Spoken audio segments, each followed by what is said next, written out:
నెల్లూరు జిల్లా బుచ్చిరెడ్డిపాలెం మండలం బుచ్చి స్టేషన్కు ఇన్స్పెక్టర్గా శ్రీనివాసరెడ్డి బుధవారం బాధ్యతలు స్వీకరించారు. ఈ సందర్భంగా సీఐ హైమారావు ఆయనకి స్వాగతం పలికి వారికి అపూర్వ స్వాగతం పలికారు. పుష్పగుచ్చం అందించారు. బుచ్చి పోలీస్ కార్యాలయం సిబ్బందితో పరిచయ కార్యక్రమం నిర్వహించారు. ఈ సందర్భంగా ఆయన మీడియాతో మాట్లాడారు. మండలంలో ఎవరైనా శాంతి భద్రతలకు విఘాతం కలిగిస్తే కఠిన చర్యలు తప్పవని హెచ్చరించారు. బుచ్చిరెడ్డిపాలెం పోలీస్ స్టేషన్లో ఇన్స్పెక్టర్గా బాధ్యతలు స్వీకరించడం జరిగింది.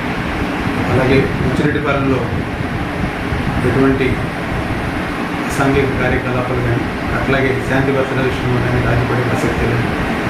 ముందుగా ఇక్కడ ఏదైతే ఎక్కువగా లాండ్ ఆర్డర్ ప్రాబ్లం అనేది దొంగతనాల మీద అట్లాగే